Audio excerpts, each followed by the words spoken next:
بسم اللہ الرحمن الرحیم۔ السلام علیکم ورحمۃ اللہ۔ اکثر احباب دکان کھول کر تلاوت لگا دیتے ہیں اور تلاوت ہو رہی ہوتی ہے تو وہ دکان کے کام کاج میں مصروف ہو جاتے ہیں۔ انہیں سوال کیا جائے کہ آپ یہ کیا کر رہے ہیں تو وہ بتاتے ہیں کہ میں نے برکت کے لیے تلاوت کو لگایا ہوا ہے۔ تو اسے اگر یہ کہا جائے کہ بھائی آپ نے اگر تلاوت لگائی ہے تو آپ سنیں تو وہ اس بات کو نہ سخت جانتے ہیں۔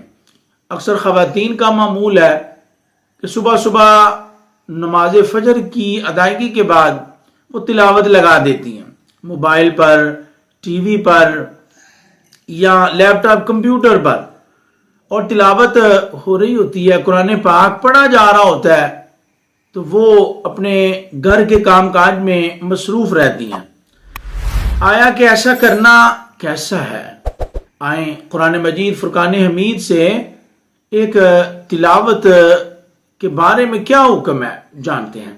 اللہ تبارک و تعالی سورۃ الاعراف میں ارشاد فرماتا وَإِذَا قُرِئَ الْقُرْآنُ فَاسْتَمِعُوا لَهُ وَأَنصِتُوا لَعَلَّكُمْ تُرْحَمُونَ، اور جب قرآن پڑھا جائے تو اسے کان لگا کر سنو، لعلکم ترحمون، تاکہ تم پر رحم کیا جائے۔ پتہ چلا کہ جب قرآن پاک کی تلاوت ہو رہی ہوتی ہے اس وقت کان لگا کر سننا چاہیے۔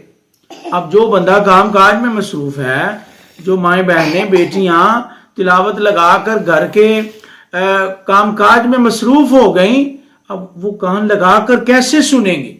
کان لگا کر سننے کا مقصد ہے کہ مکمل توجہ کے ساتھ دائیں بائیں آگے پیچھے کوئی مصروفیت نہ رکھی جائے۔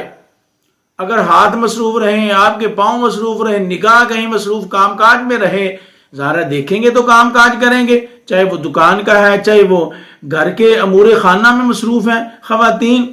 تو حکم یہ ہے جب قرآن پڑھا جائے تو اسے مکمل توجہ کے ساتھ کان لگا کر سنا جائے۔ اب چاہے وہ کمپیوٹر لیپ ٹاپ میں ہو، موبائل میں ہو، یا ایل سی ڈی میں، ٹی وی میں ہو، جب بھی تلاوت قرآن پاک ہو آپ مکمل خاموشی کے ساتھ اسے سنیں، اسے سمجھنے کی کوشش کریں، یہ حکم ہے۔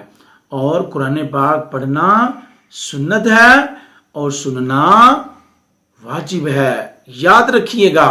اس لیے میری ان تمام احباب سے گزارش ہے کہ دکان جب کھولتے ہیں صفائی کے معاملات کے بعد، جو دکان کی مینٹیننس کے بعد تلاوت لگائیں، ضرور لگائیں، لیکن اس کے بعد اسے مکمل دھیان کے ساتھ سنیں۔ خواتین نماز فجر کے بعد گھر کے کام کاج کے بعد ضرور تلاوت لگائیں، سنیں، لیکن اس کے بعد جو اہم کام ہے نا وہ یہ ہے کہ مکمل توجہ کے ساتھ آپ بیٹھ جائیں، کان لگا کر سنیں۔ اللہ تبارک و تعالی ہمیں عمل کی توفیق عطا فرمائے۔ امید کرتا ہوں آپ کو مسئلے کی سمجھ آ گئی ہوگی۔ اللہ قرآن پاک کے فیضان سے ہمیں مالا مال فرمائے۔